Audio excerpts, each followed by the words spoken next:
Jits and Giggles podcast is partnering with Jiu-Jitsu Outpost for their New Orleans training camp. This is an all-inclusive event happening May 14th through 17th.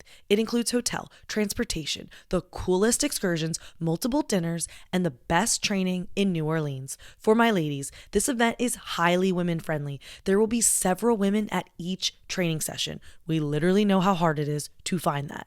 I'll be there, and right now, if you sign up using the code GIGGLES, they are offering you 10% off. Visit jujitsuoutpost.com or Jiu-Jitsu Outpost on Instagram for more information. See you there. It's Alysa Kos bringing you Jits and Giggles podcast.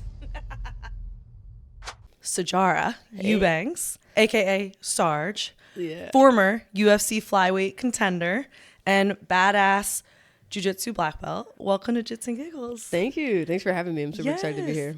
I was going to start with some of your UFC debut, I guess you could say. So 2018 was your UFC debut. Is that correct? Yeah, technically. I was on the Ultimate Fighter the year Right before that. but yes, technically the debut in 2018, yeah. Okay, so 2018, that walkout, do you remember it like really well? I would have been fighting Lauren Murphy in Utica, but I don't know if I remember the walkout. I came out to Cardi B. Oh, okay. You remember that? I do remember that, but no, that's about it. I was going to ask you if you remember like the feeling or like did it feel realistic to you? Any memory of that? So I remember more about being in the locker room and just being like, wow, like this is my first for real, because being on Ultimate Fighter is cool. Yeah. But they make it very clear, like you're not in the UFC. Don't get excited. Yeah. You're like, and so we're like, okay. But like when you finally get there, I do remember in the back and just being like, really like telling myself like, yo, I belong here. Yeah. Like, this is exactly where I belong.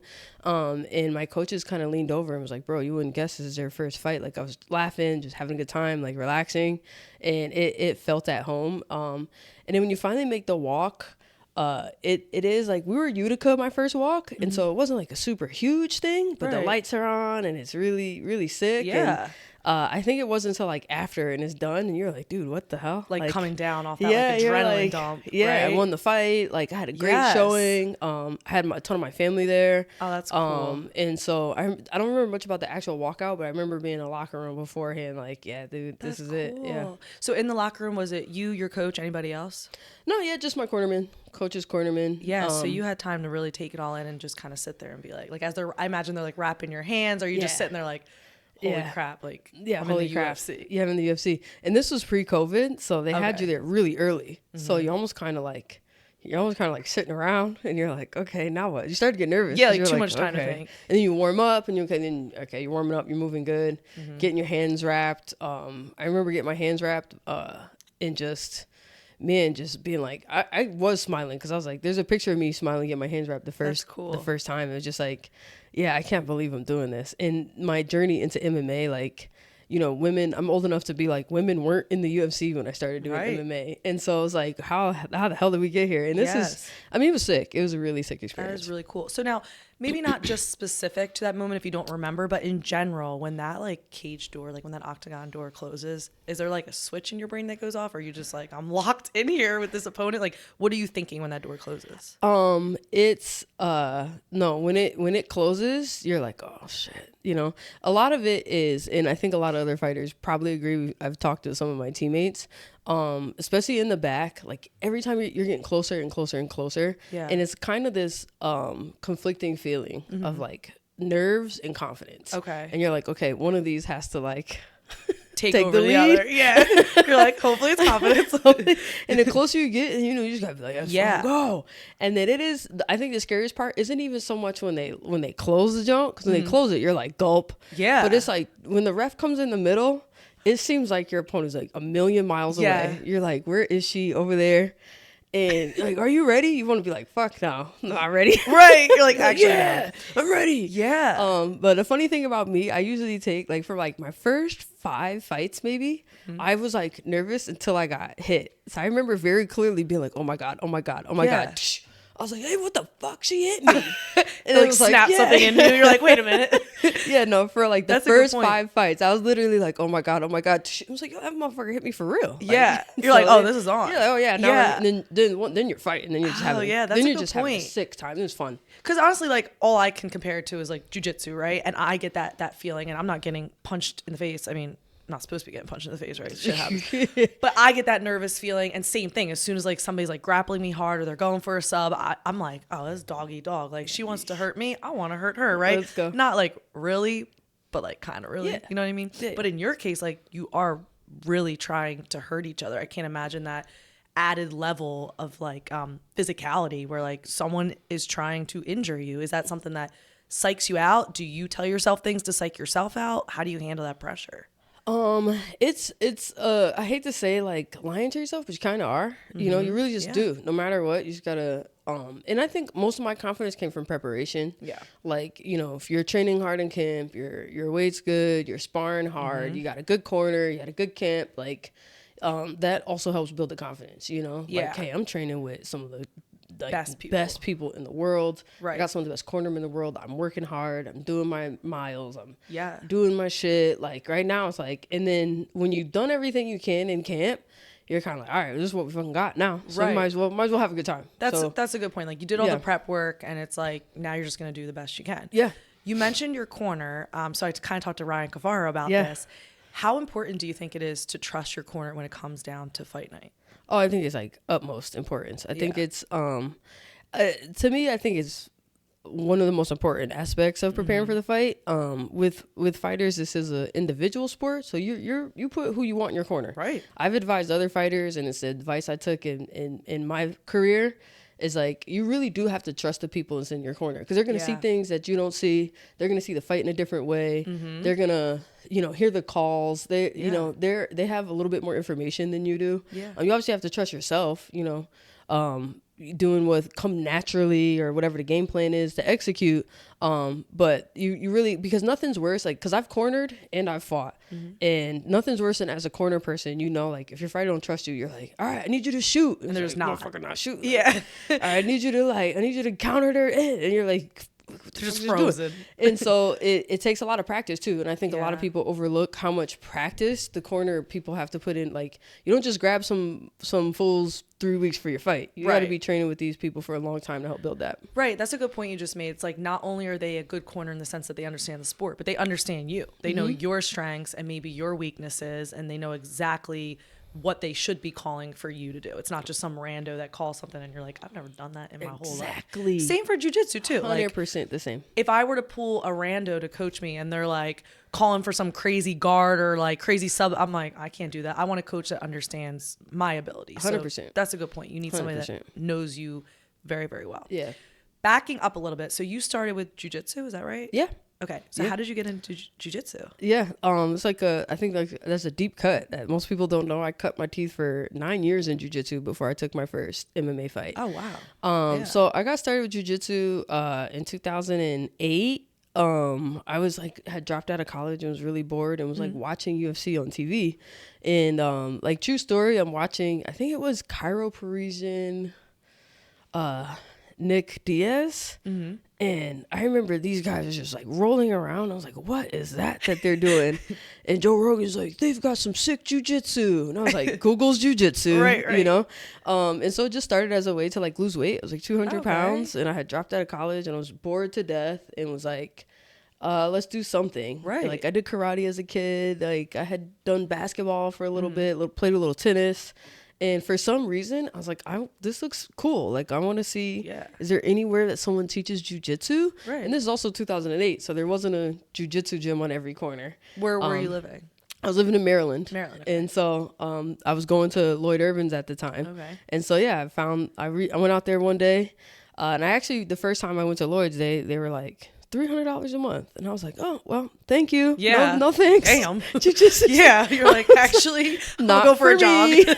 That's crazy. I'll be fine. Yeah. And so then I was like training at some like hole in the wall gym in like DC with like a bunch of bros who was like, we were like rolling out mats after like, it was like in one of those like fitness gyms with like plates everywhere. They transition it. Yeah. You're just like, throw some puzzle mats down. But within the budget. Yeah, right. I feel that. Yeah. And so I did like a Naga up in Jersey.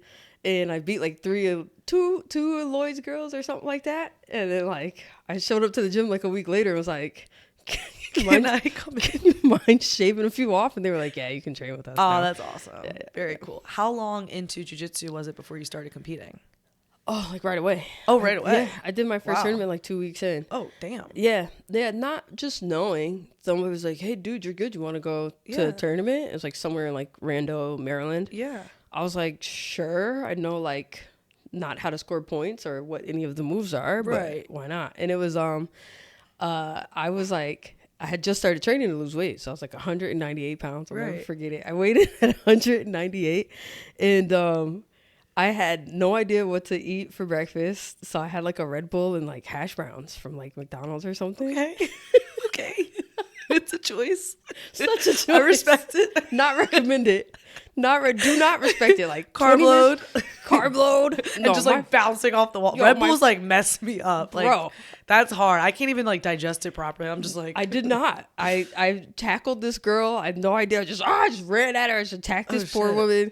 Somehow I won the match, and I went straight to the bathroom and like barfed everywhere. Damn. This was a Naga? This is at some little hole in the wall thing. Grapplers. Okay. Dual. You know, back then, like you had Naga, you had Grappler's Quest. Yeah. And you had a few little random ones, but that was it. And there weren't girls, as we know. No. So like, were you going against a woman your size? Like, no. This was it. My first opponent, this poor girl, had to be like 87 pounds. Oh, no. And then they were like, okay, well, you have to fight the blue belt next because you're like, okay. She creamed me. She like armbarred me in like 4 seconds. And then they're like, okay, well, you don't want to fight. Okay, well, they just made us all like kind of round robin. Yeah, that's kind of how it goes. There was like 4 of us. We were all vastly different sizes. One was a blue belt. The rest of us were white belts. And for most of my grappling career, up until I got to, I mean, I'm still like old enough to be like, you know, blue, purple, brown. Purple, brown, black were all combined. Oh, so at purple belt, I was fighting, you know, I was competing against black belts very often. Right. When I was talking to so my friend Yara is a black belt and she's been training for 12 years now, and she was saying like there were such a small amount of women that her and her sister would literally compete just to train against women. Like it was like not so much, oh, we want to compete. It's like we just want to like see other women, so we're willing to travel and sign up for these competitions, even if they're not in our weight class, even if they're a belt rank above, below. It was a way of literally just training with women, which is unheard of now. Yeah. And I'm like spoiled, I guess, because I come in the sport 3.5 years ago, and even though in my world, I'm like, there's still not a lot of women. But then when I talk to people like you and Yara, they're like, you have no idea how bad it was. Yeah, no idea. Yeah. It was a ghost town. It's crazy. So, okay, so you were competing for a while. And then was there a turning point where you were like, I want to start now doing MMA? Like, what was that switch? So when I first went to Lloyd Irvin's over there, I was like, hey, I saw this MMA stuff, this UFC stuff on TV, this jiu-jitsu stuff sounds cool. And so I had interest in MMA from the beginning. Yeah. Most of it was jiu-jitsu, but I had interest in it. And he was like, do you know anything else about martial arts? I was like, no. He was like, can you box? I was like, no. Right. So he was like, let's pick one. And focus on that for a while. So I just really focused on jiu-jitsu, so I had a good foundation. And the whole point of me focusing on jiu-jitsu was to prepare me for MMA. Yeah. So a lot of my jiu-jitsu was based around takedowns, passing guard, staying on top, getting Kimuras and side control type finishes.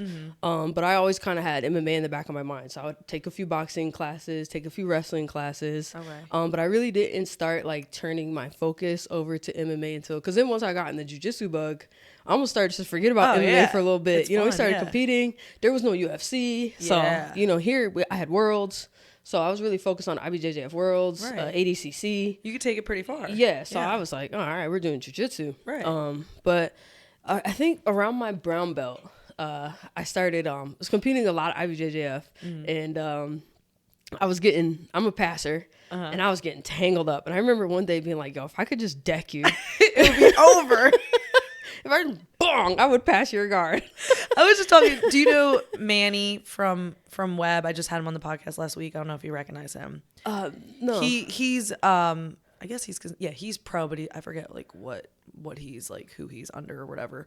But he was just saying that like when he's doing jujitsu with guys, he'll be going for his legs, and he's like, what if I just punch you in the face right now? Just turn around. Yeah. So I was asking, I was like, are you ever just doing jujitsu and you're just like, this is stupid because I could just punch you in the face? And we were talking about reverse close guard. Yeah. And he was like, whenever somebody puts me in that, I just want to like bop on the side of the head. Yeah, just bong. So that was your thought process. You're like, oh, these girls are good, but like I could just punch you in the face. I wish I could. I was like, I wish I could punch you in the face. Right. And I think one day I was like, oh, that's ground and pound. Right. Oh, right. You know what? I was like, all right. And so I was dead set on getting my black belt. So I was like, all right, let me stay locked in. Let me get this black belt because I knew if I made the jump to fighting, like, you know, I need something that I can pull. I need a card that's going to be like, let me get there. Yeah. So no, I stayed focused on jiu-jitsu, and I actually got to second place at IBJJF Worlds. That's incredible. That's awesome. And I kind of was like, all right, do I want to go for Worlds again next year? Or do I want to focus on fighting? So I decided to focus on fighting. I left Lloyd's. I saw a tryout for the Ultimate Fighter. It's like, all right, off we go. That is awesome. So where was the tryouts? Vegas. Okay, so you flew out there, or they flew you out, one or the other? No. So I'm telling you, it's old school, bro. Yeah. I saw. So first they had Ultimate Fighter trials at 135. I'm like, okay, bet, because I was competing at like 163, 154 in the gi. So I'm like, all right, 135 is for sure my wave. That seems like a cut. So it was already like, you know, all right, 135. And so I started slimming down because I knew like to do MMA, I was going to have to stay slim anyway. Yeah. So I started slimming down, and I kind of wasn't getting any fights. And I had a manager at the time, wasn't getting any fights. And I see this on Bodog or something. It was like a bloody elbow or something. It was like, you know, Ultimate Fighter tryouts. And I was like, oh, hell yeah, let's go. Yeah. So I had no money. I called my manager up. I'm like, dude, I got no money. I need a ticket to Vegas. Yeah. And he's like, I can't help you. I'm like, come on, dude. Damn.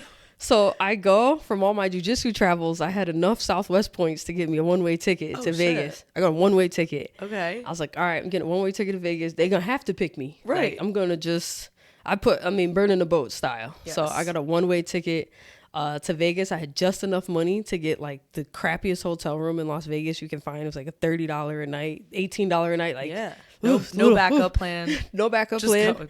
Just go. Damn. And I went out there. And we went through the tryouts, and it was just locked in. I'm like, they have to pick me. I have to pick me. I have to.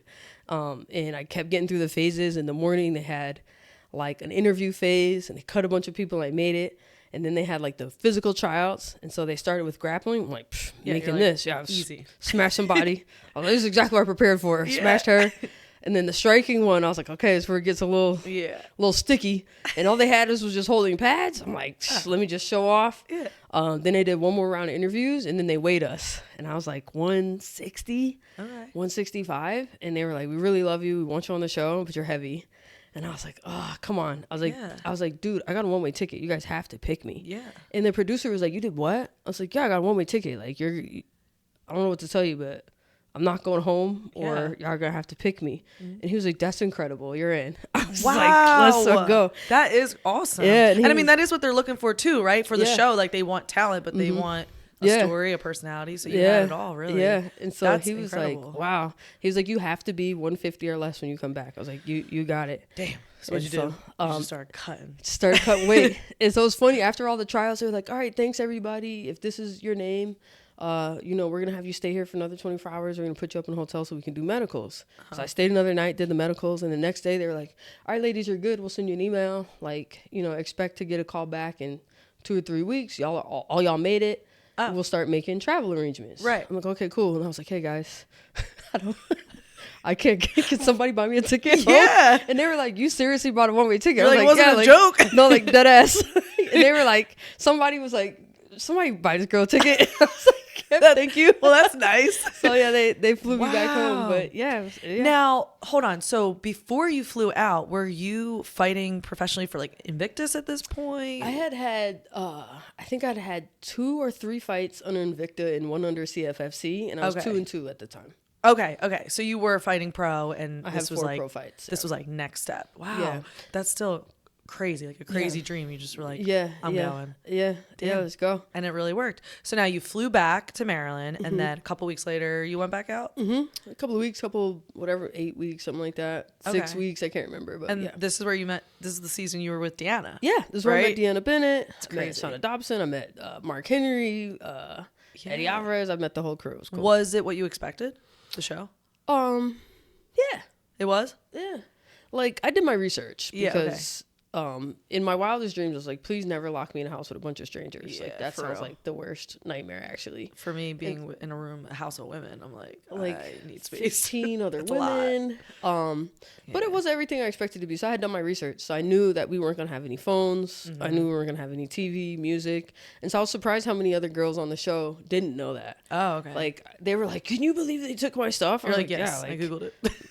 Like, because I would have done the same. You want to know what you're getting yourself into. I watched the other seasons, and so after watching the other seasons and kind of preparing myself, I kind of like, I hate to say it like this, but I kind of treated it like I've never been to like jail or prison, but like I was like, we're just gonna treat it like a bid, you know, like we're gonna do 6 weeks. I'm gonna lock in and just train and fight and train and fight, and we'll be out in 8 weeks. Like no phone, like, you know, I'll survive. Were you able to like make friendships, or were you like not interested in that either? I wasn't going in, but I made good friendships. Like, nice. I'm really good friends with Shauna Dobson, who was on the show. Me and Deanna, we don't talk as much as we used to. But she speaks highly of you, though. She had like a good experience, it sounds like. Yeah, me and Deanna were super tight for a while after the show. We were roommates for a while after the show when she came out to Jersey. So yeah, I actually ended up making a few more connections than I thought. There's Ariel on the show was really cool. Christina on the show. So I kind of was like on the show like no friends. Yeah. And by the time it was over, I was like, I love you guys. We'll stay in touch. Well, you're kind of like trauma bonding in a way. 100%. You know what I mean? Like you have no choice. You're just like, what are we doing here? We were 100% trauma bonding. It was like Lord of the Flies in there. It was for real. No, it was kind of crazy. Yeah. And how many weeks was it? Like 8 to 9. Damn. Yeah. So 8 to 9 weeks, no phone. Just in the house, no fighting, phone, no TV, it's a long time. No music, no books. We used to have to do a little deep cut because it was an all female show. And we all could fight whenever. Yeah, we had to all go get pregnancy tested once a week. Oh, okay. What the hell? So random, right? And once a week's crazy too, because you weren't allowed to see other people. So like by week 8, if somebody was pregnant, that's crazy. Were like, what's going on? What is going on? Like by week, we were like, but for us, we were like, we get to leave the house. That's true. You're like, whatever. And so we all had to sit in the doctor's office and we would read magazines. We're like, oh my God, what's going on in the world? We were like stealing like the little crosswords out of there. Like, you know, the producers were like, ladies, leave the magazines. We're like, damn it. Because they want to like document every little thing you're talking about and saying, right? For the TV show. Literally, yeah. Very cool. Okay, so tell me a little bit about The Ultimate Fighter. So how many fights did you end up having during those 8 weeks? Three fights. 3 fights in the house. Okay, so can you tell me a little bit about them? Do you remember? Yes, I fought Maya Stevenson first. The weight cuts were horrible. That was the story of the show. Yeah. That was my shtick on the was cutting weight constantly. It was rough because I cut the weight to get there and then we fought, but then you'd have to fight like every time you won, you're fighting less than like 8 days later. Right. So you know how usually you fight, you kind of rehydrate. Yeah. I couldn't really rehydrate. So I was kind of like cutting, half rehydrating, cutting, half rehydrating. And so I spent most of the time in the house like cutting. I don't even know how much like MMA I learned. Yeah, right. It's mostly like I spent more of it on the treadmill in plastics than almost anything else. But it was, you know, it was cool. So I had to I fought Maya Stevenson first. There wasn't that hard of a weight cut that first one. I made it pretty smooth, fought her, finished with a Kimura. And then that second cut that came around got a little tougher. And Ariel Beck, shout out, because I was sitting there and I was like a quarter pound over. And I was like, all right, guys, I'm done for. This is the end of my career before it even starts. I was like riding home. And I remember Ariel was like, didn't you say your dreads are like really heavy? And I was like, oh shit, they are. You cut your hair. And we were like, snip, snip, snip, snip, snip. I was like, take off all of this, take off these. It's all obviously grown back. Yeah. But I was down to I took a bunch of it off. That's crazy. Cut a half pound of hair off my head. I know someone who did that, Amanda Mazza, who trains with me. She's only like 4'11", but she has super long, like waist long hair. And I think it was IBJJF. She was like just over, maybe even less than what you're saying. Yeah. And they trimmed her hair. Yeah, and it worked. Boom. You can get a little off. Yeah. It holds, especially locks. Like, there's a lot of hair in here. Right. So I got a lot off. I was like, actually, I didn't need to take all that off. I could have saved one or two, but I got it all off. And that second fight, who did I fight the second time? Deanna. Oh my God. Oh, really? That was Deanna. Wait. This is where you knocked her out. Knocked Deanna out. Sorry, Deanna. Sorry, Deanna. We love Deanna. Was it hard, like making connections and then having to fight them? It was. We were in the same. Not only were we in the same house, we were in the same bedroom. Yeah. Yeah, like that's we were on the same awkward. team. It was super awkward because we were on the same team, and like based on our rankings, I had to use the other team's locker room. Okay. And so like after I won, I just had this. This was my first knockout. I'm an ultimate fighter. Like, wah! And I look around, I was like, oh, no one's here. You're like, this is awkward. I was just by myself in the locker room. And then it's like you're excited, but like Deanna's your friend. You're just like, sorry, girl. We had like it was a very bittersweet moment for us. Actually, funny. Ryan Cafaro, cornered me in that fight, but we were all on the same team. And so Ryan's like, we tease Ryan to this day. He was crying about it after. He was like, that was so hard for me to have to coach teammates. And we're like, we all literally just met. It's like, we all just met. But we're all great friends now. I remember at the time, I was like, why is this guy crying? That is very Ryan. Like, so like just meeting him once, I'm like, that's so Ryan. He literally was like, that was so hard for me. We were like. And the women are all just like. We're like, yeah. Like all, tougher than Ryan. Yeah, that's so funny. Much tougher. So you got the Kimura, then you got the knockout, and then Roxanne Modafferi was my last one. And Roxanne was a dog. Yes. I knew she was going to be a dog. Roxanne is a tough fight. I fought her twice. She's like, mad respect to Roxanne, because you got to like, other than taking a 4x4 to her, like I knew we were studying for her. We knew she was the favorite in the house. Yeah. And I had been following her career, and although she had been finished before, I could just, you just know she's one of them girls, like, if you don't, she's going to keep coming. Oh, yeah. And so we had a great fight, a lot of up and down. I was pretty dominant throughout the fight, but there were definitely some good moments. She had some reversals, but it was sick. It was a good fight. Yeah. And that loss was... If you would have won that, then you would have... I won that one. You won the one against Roxanne? Yeah. Which one? So it was after her? Mm-hmm. So I won all 3 fights in the house. Yeah, so the 4th fight is outside the house in Vegas. 4 fights, okay. And I was hospitalized. I was supposed to fight Nico. That's and I what didn't, it was. Yeah, and didn't make it to the cage. How did you finish Roxanne? We went to decision. Okay. Yeah, which... on my MMA records, they don't count that as a W. That was a sanctioned fight, and they never add that W to my record. Oh, that sucks. That's lame. Yeah. No, we went all 3 rounds. I finished decision. Oh, very cool. So then you went to Vegas, and 4th fight was supposed to be Nico Montano for the 125-pound belt. Right. But unfortunately, you got sick, kidney failure. Within 8 hours of weigh-ins. And is that from the cut? Close. Yeah, like the experts at the UFC PI and the doctors at the hospital were basically like. And also because I cut so much on the show, they gave us like a 6-week gap between coming back to Vegas for the finale. And a lot of us rebounded. A lot of the girls, we called each other and we came off the house like 20 pounds. We rebounded. A lot of bloating. Like I remember my ankles were bloated for like 2 weeks after the show. Wow. And so I couldn't get it all back off in time. That makes sense. Yeah. So. I was going to ask you, like, from somebody who has had to cut so much, and you've obviously fought for the UFC, if you could change anything about weight divisions, weight cuts, hydration, anything you would recommend or want to change? I think you asked for something like this too. I do think if I could change anything, if I had a magic wand, I do think women should be allowed like twice per year extra pound allowance. That's what Ryan said. Yeah, because it's scientifically proven that our cycles fluctuate our weight in a way that just men don't have to deal with. Yep. Even for title fights. And I don't know how to test for if you're on cycle or not. So don't. Just give us like 2 per year. I get like a 1 pound like get out of free jail card. The other thing, like I think California played around with it. I think weight cutting is not great for the sport. But I don't see a way to get rid of it because so many people do. And it's so full of, it's wrestling culture that's definitely come over. Like boxers don't cut that much. Thai fighters don't cut that much. You cut in jiu-jitsu, but not in the same way. Right. And so I think that wrestler style massive weight cut is just so entrenched in the game now. I don't think you undo it.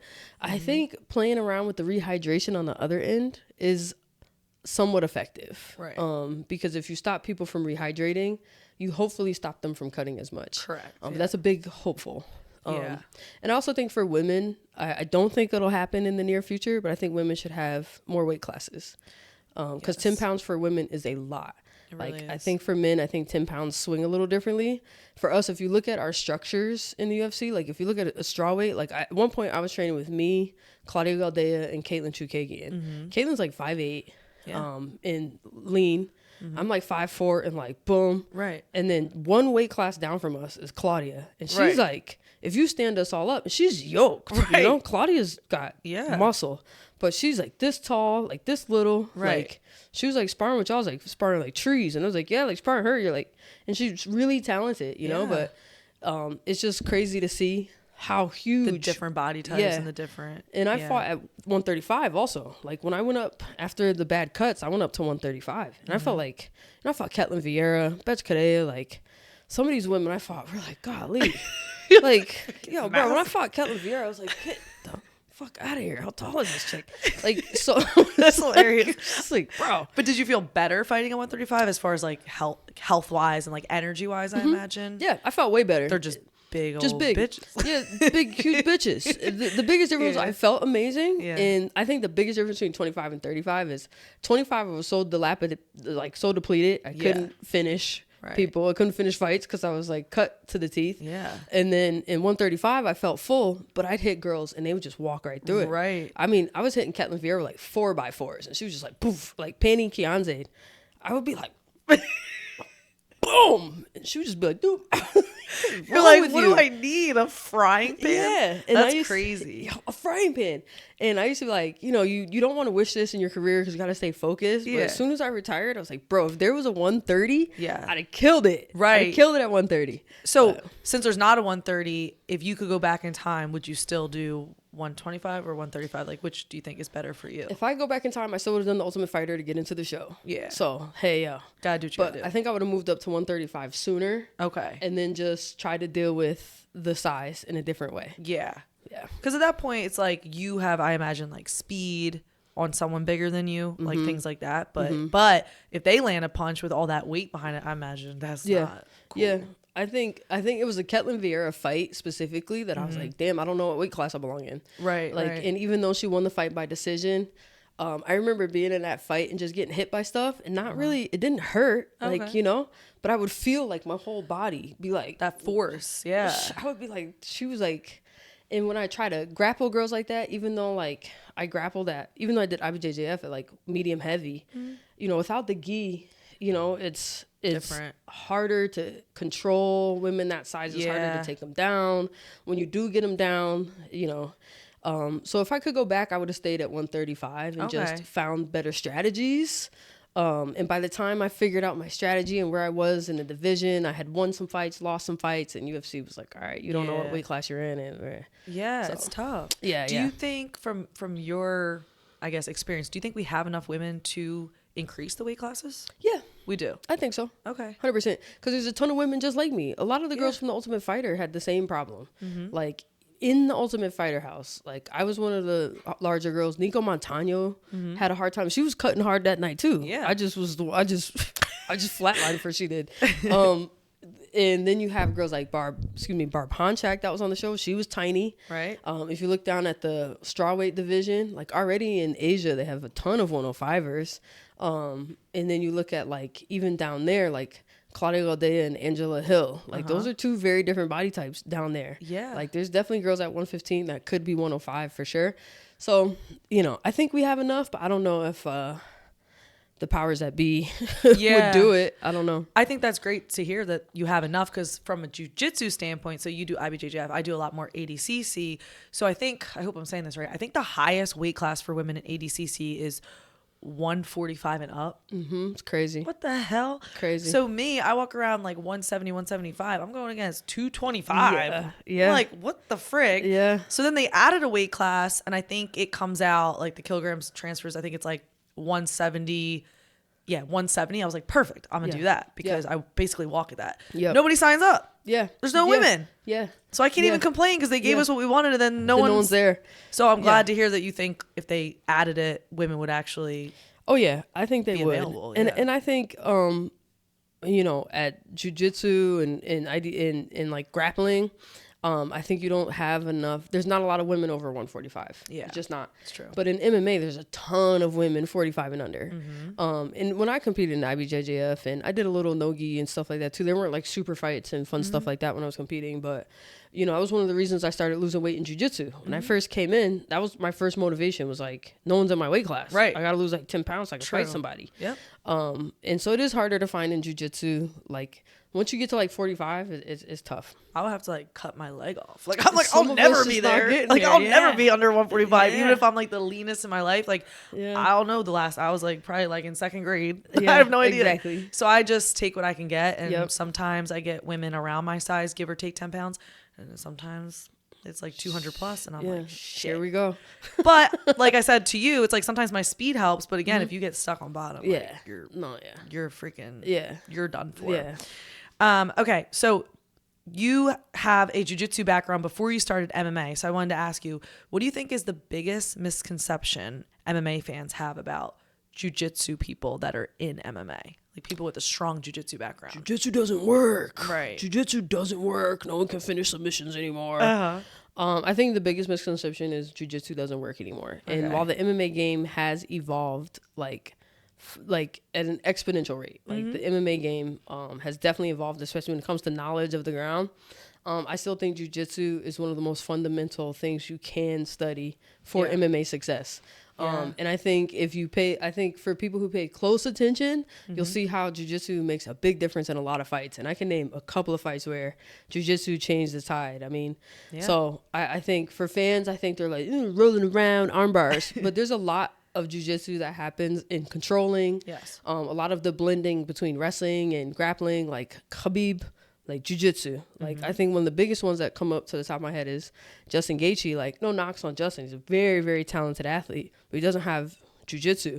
I mean, in the way Khabib handled him on the ground was like, he looked like a white belt. Right. Like dude, this is a UFC champion now. Because there's levels to it. Yeah. He was like, Khabib making him look like a white belt on the ground. Yeah, that's crazy. So I think you can get exposed without it. Yeah, and on the flip side, do you feel like when you started your MMA career, were you relying on your jiu-jitsu heavily? Were you just like dodging punches and taking them to the ground fucking them up? The first 10 fights, it was like, boom, takedown. It wasn't until I got with Mark Henry in New Jersey. It wasn't until I was on The Ultimate Fighter, and Eddie Alvarez was like, this is our game plan. Punch, jiu-jitsu. Yes. That's what we're doing. Yeah. Like, it wasn't until I got with Mark Henry that I really started to add. I wish I had met Mark Henry 10 years earlier, so my career would have been entirely different. Yeah. That's when I really started using my striking to set up. But yeah, no, I was like, we're getting to the ground, girl. Every MMA fighter who started with jiu-jitsu, that's why I figured you were going to say that. When I talked to Jonathan Webb, I think even Ryan said this, it's just what you're good at. It's your bread and butter. So you're like, F this. I'm not waiting to get punched in the face. I'm taking them down and doing what I can do. Yeah. Until you get to that level, and then you have no choice, I imagine. Yeah. I really enjoyed striking once I started to get good at it. Like once I started to get good at it, I was like, oh, this is fun. Right. And it was actually like a hot take, but my learning how to strike made my jiu-jitsu better. Oh, okay. That's because I was able to set up takedowns better. Right.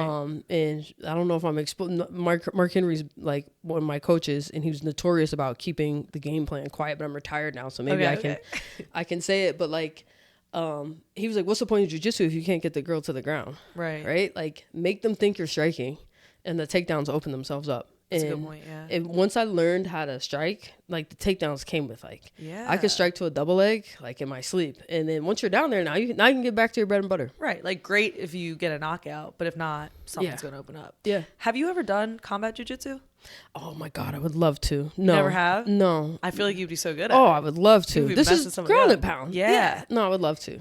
Sign me up. Are you, I know right now you're like focused on the gym and everything, but are you going to still compete in jiu-jitsu? Yeah, I am. Would you ever take a combat jiu-jitsu 100% fight? I would. Yeah, 100% I would. I do have plans to return to competition. Okay. I do. Yeah, this is, I think, my first time saying it publicly. Okay.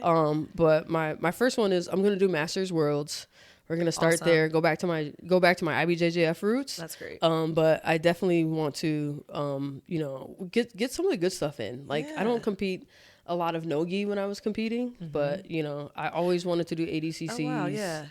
The UFC Invitational now is real cool. So combat jiu-jitsu, all of that sounds fun. So you were doing mostly gi for IBJJF? 100%. That's I'm a gi girl. Crazy. Yeah. Did that transfer? Like, how did that transfer to MMA? All the way over. This is my second hot take. Okay, That's my hot takes.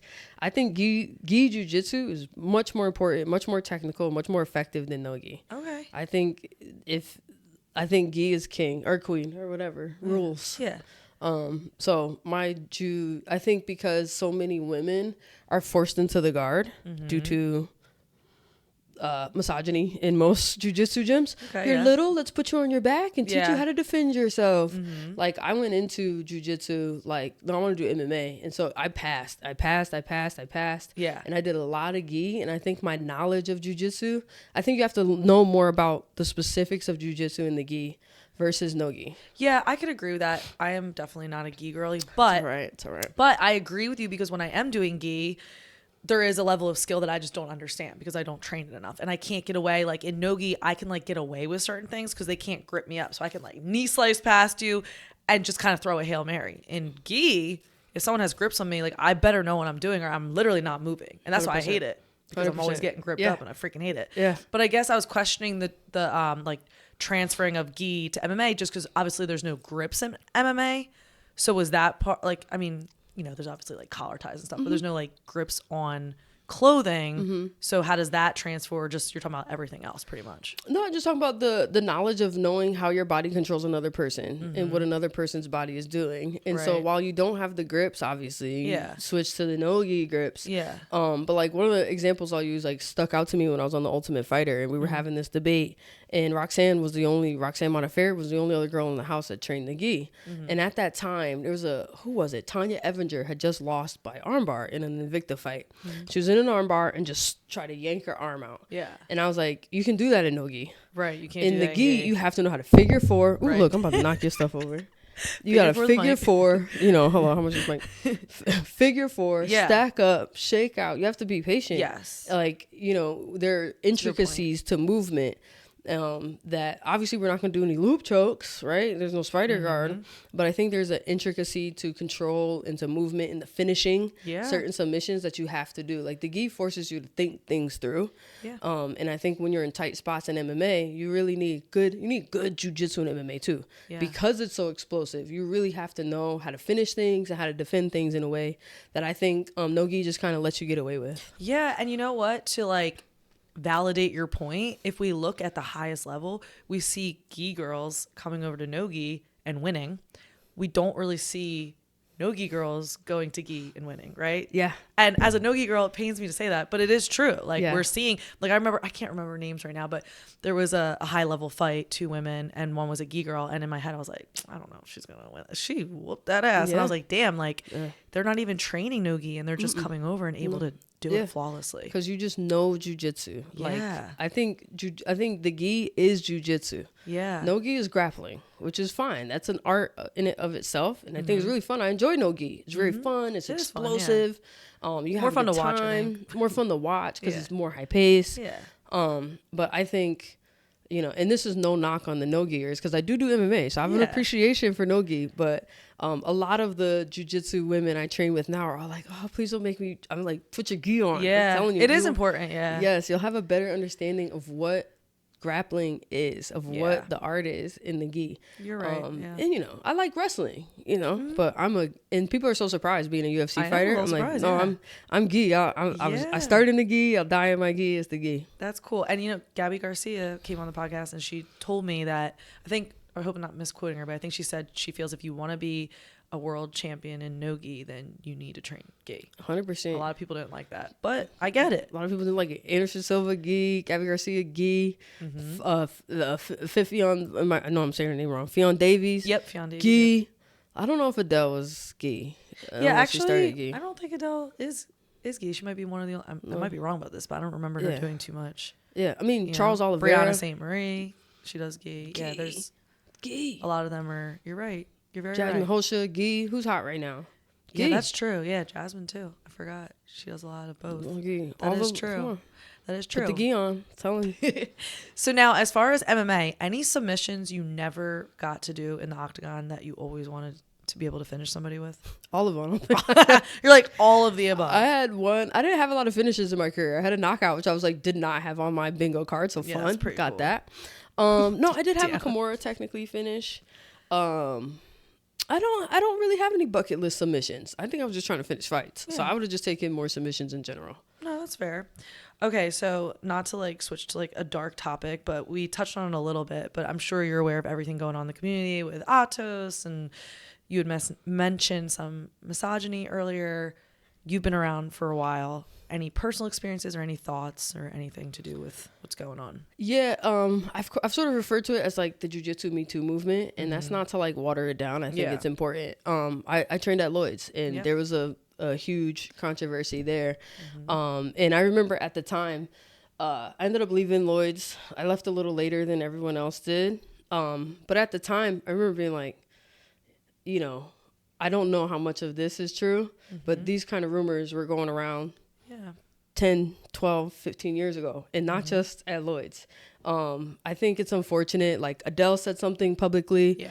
I love that this has become an awareness, because women have had to deal with this in jiu-jitsu since, you know, I was the only woman in the gym. Like it has not been a safe space. Jiu-jitsu is, in a lot of places, not everywhere, is very misogynist, is very male dominated. I've seen a million times girls dating coaches, like, and nothing wrong with dating people who you like or doing the same thing, but I've seen a lot of age gaps there. I'm not surprised what's coming out. And I think it should be called out. And I actually am glad, like when it first happened at Lloyd's years ago, I think a few years later, Cyborg Abreu had some issues. I think a few years after that, it was like Robert Drysdale. And it seems like this time, I don't know if it's because it's Atos and it's such a big team, but it seems like it's sticking. Like as far as like women coming together, and there's also a lot more women in the sport now than were at that time. Right. And so I don't know if it's because the sport is popular, it's because more women are coming together. But this is the first time I'm seeing other males be like, hey, no, this isn't good. There was something else with Isaac. I mean, Craig going after Isaac. Hello. Which like I hate to like I don't want to give props for doing like what men should be doing, right?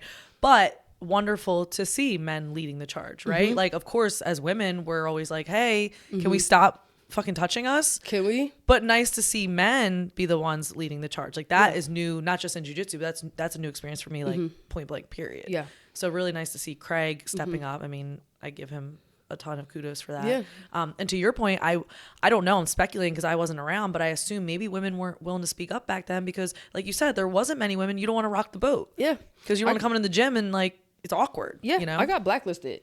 Like when Lloyd had his thing, I was gonna leave. No one would take me. Like I went to a couple of gyms and it was like, we don't want you here.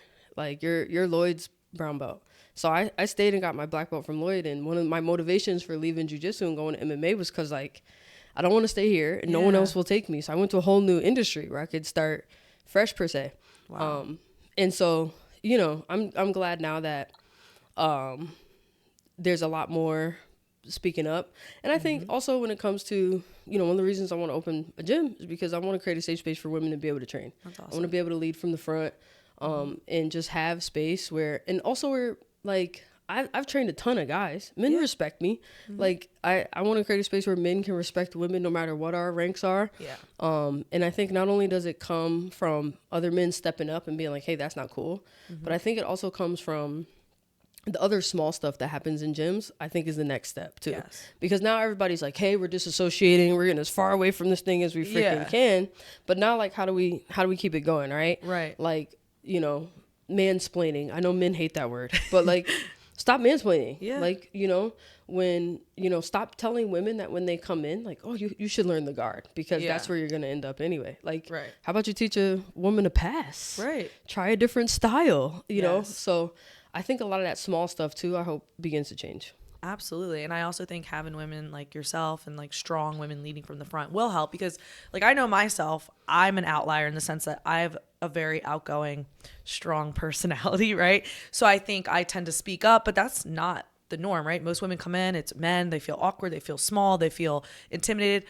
I'm going to be honest, that's never been my personality. I think I'm just lucky in that sense. But I'm friends with plenty of women that if a man were to treat them a certain way, especially a child, they're going to be introverted about it. Mm-hmm. Me, I would say something in the moment. If someone licked me, I would literally like scream in that moment. Top of my lungs. But I totally understand that most women aren't that way. And especially you can't expect a child to have the confidence to speak up, you know? Especially kids. And I mean, look, I was on Lois for a long time. I wasn't always like, I've always been pretty outspoken too. Yeah. But you know, I think it's unfortunate because it's just like any other sport. Like you're taking advantage of someone being passionate about what they're here for. Yes. And so that, you know, there were things at Lloyd's that I wasn't comfortable with that happened to me that was just like, oh fuck, like, you know, I got worlds coming up, like, you know, you're in like a tough position shit, where, like, you know, like, how do I protect myself here when everyone, you know, this one person who taught me everything is also like, you know, how you deal with that. And I think, and making it aware, making a safe space, I think helps. Speaking out about it. I didn't speak out a lot about what happened at Lloyd's, and I've just recently, especially with the Atos thing, being like, you know, I should start speaking up about it more, just saying more because it was so long ago. But it's tough. I have women all the time. It's also small stuff too. Like when I work with women, I don't have a gym yet, but I still work with a lot of women who come to me to train for like personal training or whatever. You know, being able to say no and creating a space where like you can say no. Like when the guy at the, you know, the one guy who's like, you want to go next? No. Like, and it's hard for women to do. Not everyone could be like, no. But I like to tell women, like, muster that up. Or I give women alternatives. Be like, oh, yeah, I got you next round. I just need to run to the bathroom. Like, oh. If you want to save face, do whatever. Yeah. Like, even if you don't want to be like, no. Yeah. Like, not everybody is ready for that. And also, like, I'm also 160 badass, like MMA fighter, you know, I've had plenty of women's like, I'm like a white belt. I've been here for like 30 days. I'm not exactly like get out my face, sir. Right. And so I love to try to give other ways. Like, I think that's a great point you're making because I think sometimes people try to give a one fits all advice, and just because one person has the personality to just, because I've heard women say like, you don't need to give a reason, just say no. That's wonderful if you can do that. But there's a lot of women and men, to be honest, who are just introverts or they just don't feel comfortable starting a confrontation, right? So there's nothing wrong with saving face and just like you said, being like, oh, you know what? Like I'm picking certain partners because I'm hurt or I have to go to the bathroom, whatever. Do what you have to do to keep yourself safe, right? We don't care how you do it. Yeah. So I think that's a great point. And I want to mention something, and you know, it comes down to it's always the person who is doing the sexual assault's fault 100%. I never want to like victim blame, but the one thing I do wish we could see more of, I wish parents would not just let their kids be with anybody. Like that's the one thing I'm like, it's not your fault, but please stop leaving your babies with strange men and women. Like be there, be involved, like listen, see what's going on. Even if you trust them, don't let them just pick your kids up and drive them places and be alone with them, traveling for competitions. Like I'm not a parent, but I just think if parents would maybe be a little bit more involved, you could like stop it before it starts type of ordeal, you know, not blaming the parents, but I just think maybe don't leave your kids with a man just because he's a jiu-jitsu coach. That doesn't mean he's a good person. Yeah. It's not just jiu-jitsu. I mean, good point. Basketball, gymnastics, baseball. I mean, this happens with kids in sports. Like even in IBJJF now, you have to be safe sport certified. That obviously has not helped. Yeah. Like, you know, that doesn't guarantee. Yeah. I think, you know, as a parent, you do there's just sometimes you just can't have your eyes on kids all the time, of course, but I do think that kind of thing is important. Definitely. Like no, I'm like, you know, as I do sports, basketball, I'm all in the sauce. Right. I'm like all up in, like, you know, and also knowing your children, trying to find little signs. You know, I feel, you know, it's tough because I'm also I don't have my daughter full time, so I have to share time. Yeah, so I know when she's with me what's going on, like when she's with other parents what's going on. So yeah, I think it takes everyone. It takes parents paying close attention. It also takes other people. You know what I mean? Because if you're an assistant coach, if you're another athlete, if you're the boss or someone, like sometimes those are the people who see it first. True. And so we need that kind of stuff too. I think we need all adults and all people to kind of step up. And like we said earlier, like I tell men all the time, like you see, like, you know, even going back to the thing with just training. Yeah. Like I think coaches need to pay, professors, coaches, I don't care what you call yourself, pay closer attention to what's going on your floor. Like, how do you not know that this guy picks girls every single time? Right. Like, how do you not know that? Like, you know, like, I think coaches should be more involved. Like, I hate when I go to, and I'm probably knocking a lot of gyms here, but I hate when I go and they're like, all right, pick a partner, let's go. Like, no, how about, let's see, let me put, how about you go together? Even if it's just for safety. Yes. Because you want people close to the same skill set, same size. I think that also helps you to be more involved in your floor and not just being like, all right, rounds. That's a great point, because even me, like I help coach our kids' classes, and I notice just by walking around, I can hear if a kid's bullying another kid, or I'm watching and one kid is just slamming them, and I will separate and move. But you're right, not all gyms do that. Some gyms are, I don't know if it's laziness or they're just like whatever, but they leave it up to the children, and they're children. They leave it up to kids, adults, like even adult class. Even adults, if you see that like this guy is constantly picking on a smaller guy, like maybe step in. Adult class. I hate that. I sometimes, even when it's not necessarily the SA thing, you know, there's always that one guy. Like, I've taught a lot of classes. Sometimes I'm like, okay, let's partner up and see who I got. Yeah. And I'll be like, okay, I won't name any names, but I'll be like, you are a terror. No, you can't go with him. Like, yeah. And if you pull him backwards over his knees one more time, I'm kicking you off the floor. Like, that's the kind of coach I am. Like, yes, that's great though. Like, if I were your student, I would feel safe that you have my best interest in mind, and that you're not just clocking in and clocking out type of thing. Yeah, because even without assault, how many times have gyms been sued? Yes. For, I mean, look, wasn't it Atos somebody broke their neck and got sued? Was that Atos that did that? I don't know, but I'm gonna look me. it up. Oh my god! Yeah, fact check that, guys. We don't know that to be true, but a gym, some gym in California. Yeah, you're right. The guy's paralyzed now. Yeah. Because the coach was like doing something like fancy and something fancy, and I'm not gonna dig into that one. Yeah, but I'm like. Yeah. Sometimes I'd be on floors. I'm like, okay, someone's gonna get hurt in here. No one is paying attention. People are flying around. No, you're very right. And I do try to be the coach that's trying to, and like you said, you can't catch everything, but just trying to be a little bit more aware, I think is important. You know, 100%. Especially with women. Like, if you have a new female student, like, don't let any dude just pick her. Like, pay attention. I feel bad for new people in jiu-jitsu. They just throw people on the floor now. Yeah. They're like, oh yeah, you ready? Like, it's dangerous. Yeah. It's, I mean, creepy, like dangerous, like not knowing what's going on. Do people know how to tap? Do you know when you're, like, white belts don't know when they're in danger? Like, you know, I think jiu-jitsu as a whole could benefit from more involved coaching. I agree with you. Any hot takes? I feel like we've kind of like mentioned a bunch of them, but anything we can roll into off the top of your head? I already said one of my hot takes, which is jiu-jitsu is the gi. Yes. Everything else is grappling. Nothing wrong with that. What other hot takes? Oh, I had this one because I hate super fights. Oh, really? I know, that's my hot take. Yeah, explain. It's my hot take. I don't think you should be allowed to do a super fight until you're like a brown belt at least. Okay. I think tournaments develop skill set. Gi or no gi aside, you get more experience, you get more time, you have to face more different styles, you have to learn how to lose a lot more, you learn how to win a lot more. And granted, for women, there's not always a ton of people at tournaments, you know. But I think we've lost the art of the tournament now, and everything's a super fight. Yeah. And I just wish there were more tournaments. And to your point, we'd have a lot more women at the tournaments if they had no alternative. So it's actually not a bad idea. Yeah, I think. Because I do both, but I would be willing to give it up if I knew that meant all these great women doing super fights would be in my bracket. Yeah. Because half the time I am doing super fights because no one's showing up to the damn grappling industry. So I'm like, well, F this. Yeah. Not to mention, super fights are free and I have to pay for the damn tournament.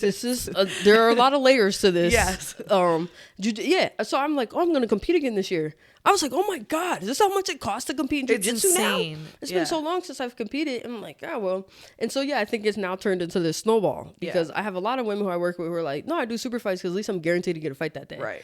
And I don't want to pay like $150, $200 to go to a tournament and get like one match. And so that is a caveat to my hot take. Yeah. But I do think the culture of super fights is now a thing. And I think it's a shame because, you know, we do have a lot more women participating and now they're not at tournaments. Like, let's get them in tournaments, like get more round robins. I think we should even go back to combining them. Like you can do white belt, then you can do blue and purple, and you can do brown and black, like just to get more matches. Yeah. I do think matches are wildly overpriced. Like, okay, all for me to win this medal that's like made $20. Maybe. Right. Maybe with tariffs now, but like, yeah. Naga's insane. Yeah. Naga is literally insane. Like every year I want to do the Wildwood one we have here. It's like 100. I mean, granted, I think I wait long, but it's because I have to wait for my schedule, like my work schedule. It's like, I think I paid like 160, 170 this year. And I went against the same girl twice. I'm like, yeah, like you're killing me. Stupid. You're killing me. I think there should be, I don't know what to do with that part. I don't know how to fix that. I don't have a plan. But I think it's too bad that there aren't more tournaments. I agree with you. Yeah, no, I actually think that's a great hot take. Now, ADCC does combine. ADCC, you got white, blue, purple, brown, black, which as a blue belt, I've hated because I'm always getting like smashed by these purple belts, but it will be my time soon. Hey. But I agree. Because they combine it, a lot more matches. A lot more matches. So that part's nice. Yeah. But grappling industries, Nagas, I've signed up for all of them. I went against the same girl 5 times in a row one day in gi and no gi. If I could, I would say that there should be a price per size of bracket, maybe. Or that's a great idea. Or if you register and you don't get like X number of fights, you can get a credit rolled over. Yeah. I mean, I don't know the business, operations of a tournament and how much they win or lose or how much they make, but like, but it seems like a little bit of an overkill, dude. Well, your business model you just mentioned is what I told them to do when this whole, I don't know if you remember the controversy about paying people. So Naga was like, we're going to pay people. And then we're like, we're actually paying men, and women get like, it was like a third of the price or something. Of course, yeah. So of course there's like all the arguing, all these like idiot men in the comments, like, well, women, there's not as many women. And I was like, guys, why don't you just pay per how many people are in the bracket? Like, I get what the men are saying. The men are saying, if I'm doing a bracket of 12 men, why would I make the same amount as women who are doing a bracket of 4 women? That's a fair comment. But to me, I was like, so just increase it every couple people. Yeah. If you're going against 4 women, you get this amount. It's 8. Now we double it. 12, right? Like, is that not common sense? I think it works. Crazy to me. But I agree with you about possibly getting rid of super fights if we could get all those women to then go. I understand competition is important. So I understand, like, look, you got to compete. And if that's the only way, that's the only way. Yeah. I just wish there were more readily available tournaments for, I mean, all people, but especially women. I think tournaments developed a lot of my skill set and just a lot of my competition mindset, a lot of my development. Sure. And I just think it would be, and it's expensive, Unfortunately, jiu-jitsu is also like kind of elitist in that it's like tennis or golf. You really got to be like, you got to have some deep pockets if you want to be able to just jump into as many tournaments as you can. So I don't have the full solution, but I really hope that as a industry, tournaments start to make a comeback, but we'll see. I like that. What other hot takes? Anything? How much more no-gi? Oh, I also don't like sub only. Oh, okay. I know. Really? I can feel people everywhere like, all right, we're turning her off. We're sick of her. Wait, why don't you like sub only? And that coming from you, I'm like shocked. I thought you'd rip that more. No, because it's not true sub only. Okay. There's no time limit in sub only. Right. If you're gonna go sub only, it has to go to sub only. And again, brown belts and above. Like, and maybe there's more finishes. And so I also think it takes away from the learning of the development of the control. Jiu-jitsu is more about control than anything else. I get it. The submission part is really, this is submission. Yeah. Submission grappling. Right. Like, I think submissions, and this is how I learned my foundation of jiu-jitsu and it's carried me throughout a UFC career. Grips, position, submission. Okay. Like, I think athletes, jiu-jitsu practitioners open up more doors for submission when they know how to keep the person still long enough to submit them. Yes. Like, it's about control first. And when you can maintain that control, you can get more submission. And I think at the highest levels, it takes a long time to develop that because everybody's good. So at high levels, submission only tournaments can go on forever. Right. And no one wants to sit there. So then they put a gap on them. So then it's not really submission only. That's it's like submission only up until it's a decision minutes, and now it's a decision. Yeah, or it's overtime, first takedown, whatever. Yeah. So, and I get for entertainment purposes, I see why it works. I see why people tune in for it because it's like, brrr, and we're going to get a finish. It keeps it going for TV. Yes. But, I think it takes away from people who practice jiu-jitsu, especially lower belts. Like, if I have students, I would, like, for every submission tournament, like, submission only thing that you must do, like, please, God, do, like, just a regular jiu-jitsu. Like, so that you can learn how to do jiu-jitsu. Yes. Like, I think it's similar to the no-gi thing where you're like submission hunting. Yeah. And sometimes I watch these things at home and I'm like, you're flying past control positions. And like, I can't score for mount. Like, no. But if we're going to go to a judge's decision in a second anyway. Yeah. If you're riding mount looking for subs, you should win that decision. I agree with you, because even as a blue belt, I will tell you, when I'm going against a black belt, obviously there's huge difference in skill, but the biggest thing I notice is when I'm going against lower belts, they're moving so much, they're opening up options for me to move and reverse or counter. When I'm going against a black belt, a brown belt, somebody who really knows what they're doing, they're, like you said, they're getting to a spot and they're controlling me, and they're not letting me go until they get to that sub. And that is a huge difference. But I feel like someone like me, I'm not gonna lie, I do the stuff you're talking about. I'm just knee slicing, I'm, going here, then I'm moving here, and I'm not focused on the control because I don't have that skill set yet. But that is the goal, right? To have the skill set to be able to control. So I agree with you. That's a good point. 2 for 2 on hot takes. We'll see. Well, let me ask you, kind of like going off of that, what is your favorite rule set? Oh, that one's tough. My favorite grappling rule set. I don't want to say IBJJF. I was going to say, you're going to upset a lot of people. Is it IBJJF? I mean, but first of all, okay, how about this? There's different rules at every freaking tournament you go to. What is jiu-jitsu rule set? What is it? Yeah. I usually say IBJJF because that's the one I know the best. Yeah, but I think there's flaws in the IBJJF system for sure. I think there's definitely flaws in that one. I've competed EBI rules. I don't know if there's one that I like. That might be my hot take is done. Have you've competed ADCC, right? A long time ago, yeah. Okay. I competed trials, but I don't think I ever got to the show. Okay. But long time ago, because they used to have trials. They still do. They do have trials. Yeah. They just had. I used to do the trials all the time. They just had East Coast now. I like ADCC rules. I really do, especially for no-gi. It kind of has a little grappling. Yeah. There's a little flaw in it where you can't score and pull guard, and so then you kind of pity pat. But I'm cool with ADCC. I like that you can slam. Yeah. That's fun for me. Maybe I like combat jiu-jitsu. That's fun too. What about CJI rule set? What's CJI rules? 3 5-minute rounds, and then it's scored like MMA. Oh, judge's decision. Yeah. That's cool. I feel like you would probably gravitate towards that. That's fun. It's just long. 3 5s is long. Yeah. 3 5s is long. It's 15 minutes. Yeah. You could probably do like 3 5s, but again, like for me, like in the gi, I guess it's no gi. Yeah, that's true. I'm naming all like 3 5s in no gi makes sense because my first thing is like 5 minutes. You can't get anything done. That's true. Yeah. I mean, you can in no gi. Yeah. I like those. Unfortunately, none of them I love. I think I'll probably find a problem with each one of these rule sets if you let me. And you're an IBJJF girly, but you know what? Like people that love IBJJF, like they love IBJJF, and then people who hate it, it's like one or the other. It is one or the other. I don't say I love. I am a girly because that's how I came up on IBJJF. I don't love IBJJF either. I think there's a lot of. One, I think they're also one of them super expensive tournaments. Yes. I think there's a ton. Don't get me started on their reffing. Do not get me started on IBJJF reffing. Like, start a new hour. Like, so. Can I ask you, since you've done so many IBJJFs, have you had any like crazy things where you like weren't wearing the right outfit or whatever? A ton. Yeah. So IBJJF is pretentious and annoying.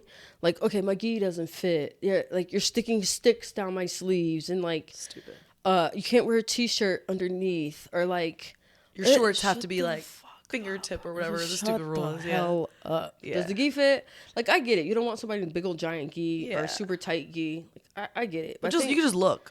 Yeah, I knew IBJ. Like, I was around IBJJF before the suits, and so as soon as they brought the suits in, I was like, here we go. Yeah, it's a lot. Here we go. That's why I haven't done it. Like, I've competed, I think, every rule set except IBJJF, because to be honest, it turns me off when I hear these stories. I'm like, so I got to pay like $1 million just to like register. I got to have somebody like sign off that I have some, that I'm like under whoever the frig I'm under. And then I got to show up and hopefully they don't turn me away. I'm like, it sounds terrible. Yeah. Like I want to do Masters World and I'm like, let me dig out. I had to dust off my IBJJF membership. And I was like, oh my God, I need to like I'm still like registered under Lloyd. I was like, I can't just change my team name. Right. I can't just be like, hey, Sijara Eubanks martial arts. They're like, you need a certificate. Yeah. And you need to have someone like, I need a black belt to sign off on my black belt to say that I'm a black belt. Like, get the it's a lot.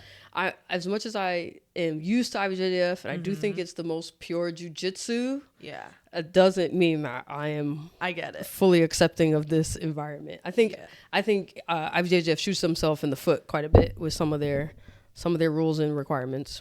How do you? Okay, I'm getting into the weeds here, but any thought on the fact that they don't pay anybody? Oh yeah, that's dumb too. Yeah. Like, you're so prestigious, no money. Yeah, and that's how that's how these super fights started, was because jiu-jitsu fighters couldn't get paid in IBJJF.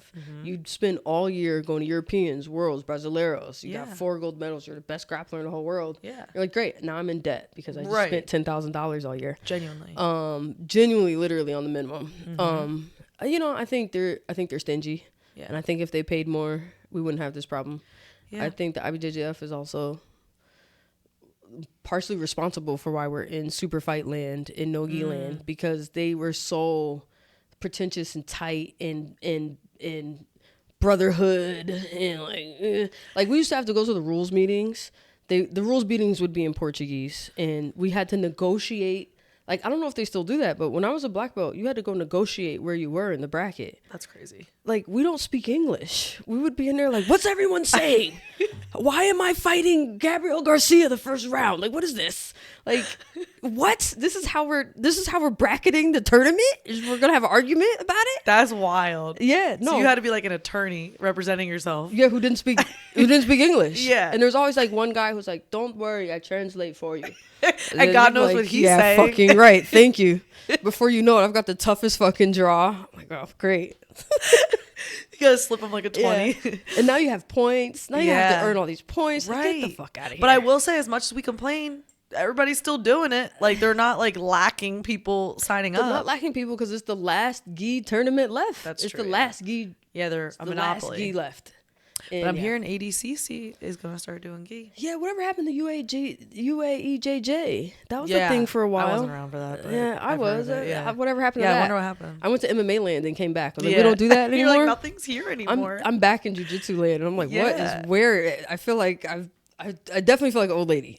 I'm 40. And I'm like, what is everyone talking about? Why is this 16-year-old trying to knee bar me? No one's gripping properly. You're reaping in the gi. Stop it. So that's how that's a hot take. Do you agree there should never be reaping in the gi? Because there's been talk about changing the rules. Just go ahead. Why not? Like, you can choke people unconscious. Like, why not? Bring the slices, bring the reaps, bring the heel hooks, bring the wrist locks. I do think there should be. I don't think you should be able to reap and heel hook, obviously, in the lower belts. Yeah. But at black belt, yes. I mean, your foot's here and here. Yeah. Like, if you're gonna bring the heel hooks back, I kind of get it because leg locks are a lot harder to escape in the gi. It's just a lot harder. Yeah, all that material. I can break your arm. And you can break your kneecap. Like, you can do everything else. Like, I don't see why not. Go for it. Okay. Go for it. But it is a rule now, so I am a stickler. And so I love doing it on the mat. When people reap me, I'm like, oh, DQ! And no one knows what I'm talking about. Like, all the young kids are like, what is this old crazy lady talking about? And I'm like, DQ! This blue belt is reaping me in a gi right now. What is going on?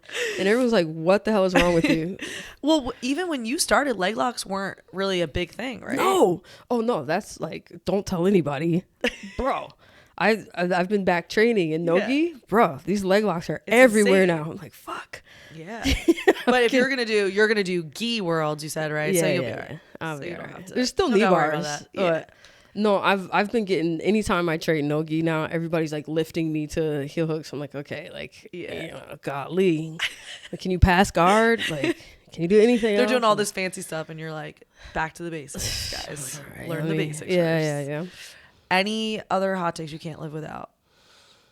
All right, I've complained enough about competition. No, mansplaining, hot take. I don't know. That's a hot take. That's just basic facts. No, I think I got them all. No, a submission only, which I knew was gonna be a hot take. That is a good one.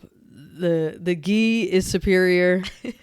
And you need gi for MMA. I think those are my big hot takes. I can't think of anything. I will later. I'll be like, those are all new ones too. I don't think anybody's ever brought those up. Okay, fun. Sure.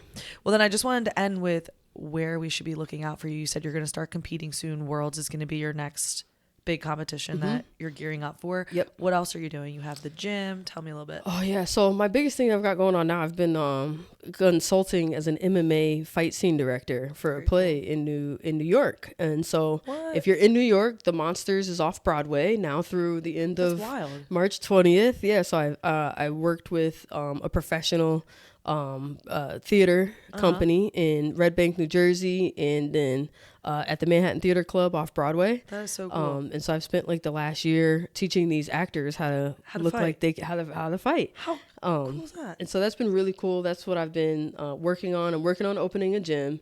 We're hoping for a brick and mortar location no later than 2026, but you know, things are expensive out here, so keep looking for me. But I'm on Instagram at Sarj in Charge, and all of that will be posted there. Cool. So right now we're working on the play. We're gonna do Masters Worlds in September in Las Vegas, and then the play is really taking off. So if you are in the Bay Area, it will be playing at Berkeley Rep this March through June, and then it's going to be at La Jolla Playhouse in San Diego. That is so that's cool. Been real cool like side gig that is turning like semi-main gig. How did you get like wrapped up in that? Like so it's funny, actually. I think your opponent, Sam De La Riva. Oh yeah. So I know Sam. So we trained together. We cross trained together. I got a puppy in the side, if you guys heard that. So we cross trained together, and one day, like, we didn't really know each other, but you know, you see a lady, you're like, hey, anytime I see a woman on the mat, we're like, okay, we're friends now, right? Yeah. And so she was like, hey, would you want to like consult on a play? And I was like, I don't know what you're talking about, but sure. And I had just got released from the UFC, and so I was kind of like semi-retired, and I was like, that'll be fun. Yeah. It kind of like one thing led to another. It just started off as like a consult, like a workshop, and then the writer, director, and Nguzi Anyanwu started off as like a thought bubble, and she got a script, and the script turned into a play, and the play got real popular. So, cool. So yeah, just is one thing. Sam in the play, or how is she involved? Oh, so she is the general manager of the Two River Theater. Oh, no way. Yeah, that's really cool. And so she is one of the admin like folks. That's really cool. And so it was like really random, and Sam is so cute. She was like, you know, I probably shouldn't bother you because you're a UFC fighter and you're probably really not interested in this, but do you want to like work on a play? And I was like, of course. I'm like, what are you talking about? And she's like, it's professional. And I was like, sure. And yeah, why not? You know, it turned out really cool. And that is so cool. It's been really cool. Yeah, that is really very cool. unique. I've never considered that. Like, yeah, they have to bring in professionals when, you know, there's any type of fight scene. That's really cool. Yeah, and so like I'm randomly like a fight scene coordinator now. Awesome. Damn. Yeah, it's been fun. It started off as like one little thing. I love that. And it's really snowballing. And so cool. And you said March it's coming out? Yes, we're in Manhattan Theater Club. We just had our opening last night, which is why I'm cutting through Jersey. So we had opening last night.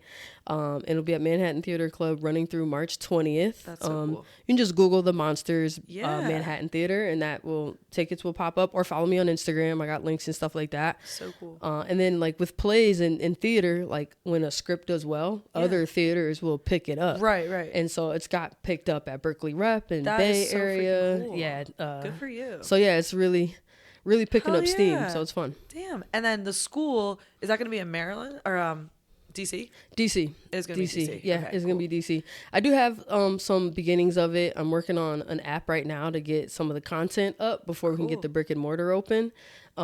Because things are expensive. It really is. And every time I feel like I'm financially where I need to be, the financial goal line just gets kicked back. So we're still, you know, staying involved. I'm re-immersing myself back in the jiu-jitsu community. I was like, if I'm going to open a jiu-jitsu gym, I better figure out the new rules. Hell yeah. I better learn how to teach some nogi, because that's what all the kids like. That's true. That's also will be it'll be jiu-jitsu and MMA and all We're going to types of start things. jiu-jitsu. We're going to start jiu-jitsu with a focus on women. I obviously want to target a women audience. And in DC, like there's some good gyms. Like I'm training at Beta Academy now with Nakapan for now. But I eventually, of course, want to get my own spot. There's just not a lot. Like in New Jersey, California, Florida, there's jiu-jitsu all over the place. Right. There's not a lot of offerings in that DMV, DC area. So I'm hoping to create a nice mecca for women's jiu-jitsu down there. Good for you. That's awesome. Appreciate that. Anything else I haven't mentioned? We covered all? I think we did. We got a lot covered today. Thank you. We're at a good time point too. Well, thank you so much. That's everything I had. I really appreciate you. Thank you so much. This was so fun, and I'm so glad you had me. Yes, thank you.